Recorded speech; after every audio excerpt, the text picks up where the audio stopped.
Now let us talk about this movie from 2014, and the movie is 300 Rise of an Empire, and it is directed by Noam Miura. It stars Eva Green, Sullivan Stapleton, and Lena Eddy. Understand that these movies are not made for pure entertainment. We need to use critical thinking.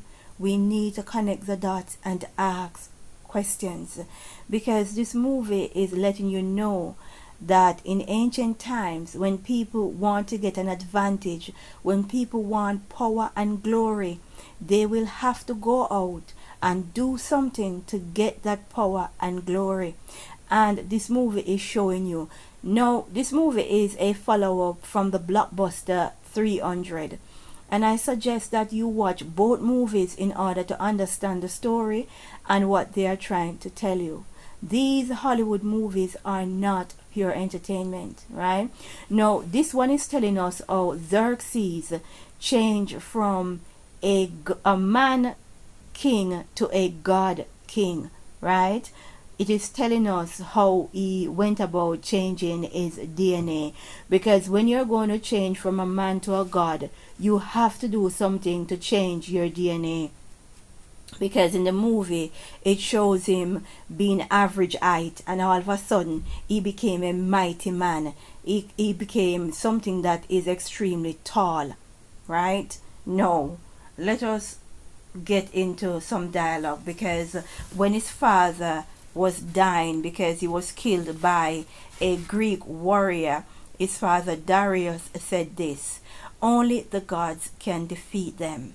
Only the gods, right? So they already know that a man-to-man battle, they are not going to be able to defeat the ancient Greeks. Now, let us get into some narration. And for 7 days, Xerxes mourned, paralyzed by grief. Notice the number 7. That's a divine number. That's a highly spiritual number. On the 8th day, Artemisia whispered the seed of madness that would consume him. Your father's words were not a warning, but a challenge. Only the gods can defeat the Greeks. You will be a god king. Now, how do you suppose he's going to be a god king? He's already born a man. So how is he going to be a god king? What are they trying to tell you? Understand the technology that the ancient had. Ancient Egypt, ancient Greece, ancient Babylon. Understand that they were up to no good, right? And what they are doing is that they are repackaging the things that these ancient civilizations were doing.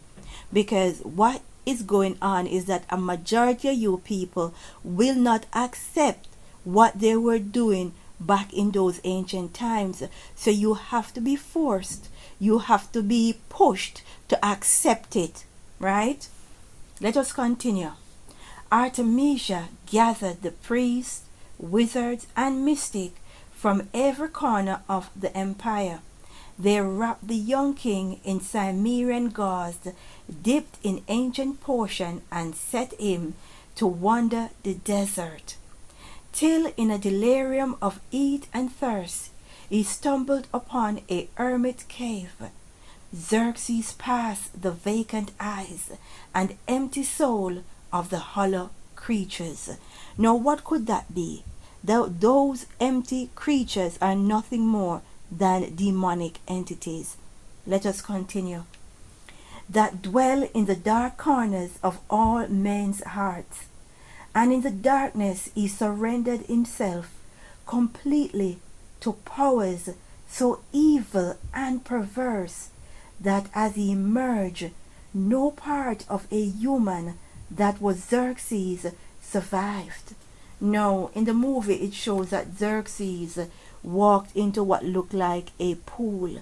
He dipped into the pool as a man and he came out as a god. Let's continue. His eyes blazed like scarlet coal. He was stripped, cleansed, glorious, and smooth. Xerxes was reborn a god. Understand what they are trying to tell you. Understand what was happening in ancient times. Know that these people in ancient civilization, they were very, very advanced, and they were up to no good. They were up to a whole lot of wicked, evil deeds. And many of us in today's society, we do not accept, or we will not surrender to what they were doing. So in order to get us to surrender, they've got to repackage what they were doing and force you to be a part of that type of civilization, a civilization of the fallen angels. That was what it was all about. Right? So you have to be forced and coerced, because this side of the millennium, people not buying into it. Right? It is sad that so many people sit quietly and watch humanity slipping slowly into darkness. Understand that these movies are not pure entertainment, and if you are looking for power, glory and position, you've got to do something to get it. It is not free. Right? You cannot be a mighty nation without doing something, without selling something, without accepting deeds. Right? You will not get power and glory. Understand the times that we're living in. We're living in a spiritual war. The days of Noah is on us, right? And if many of you out there think that I am reaching with what I'm saying, go and look up Genesis 10-8, right? Genesis 10:8-12, where it speaks of Nimrod. Now, Nimrod is one of the first that the Bible tells us that became a mighty man. He was a mighty hunter before God, right? So Nimrod, who is ancestors is Noah, changed his DNA, right? And he became a mighty hunter, a mighty warrior. So I am not reaching. There's evidence to prove that they were doing these type of things back in the ancient times. Understand the times that we are living in. We need to pray, because the days of Noah is on us. The days of mighty man, the giants, right? The chimeras, mixing and mingling of the seed. Those days are coming sooner than we think. Let us pray as we say glory be to the Most High.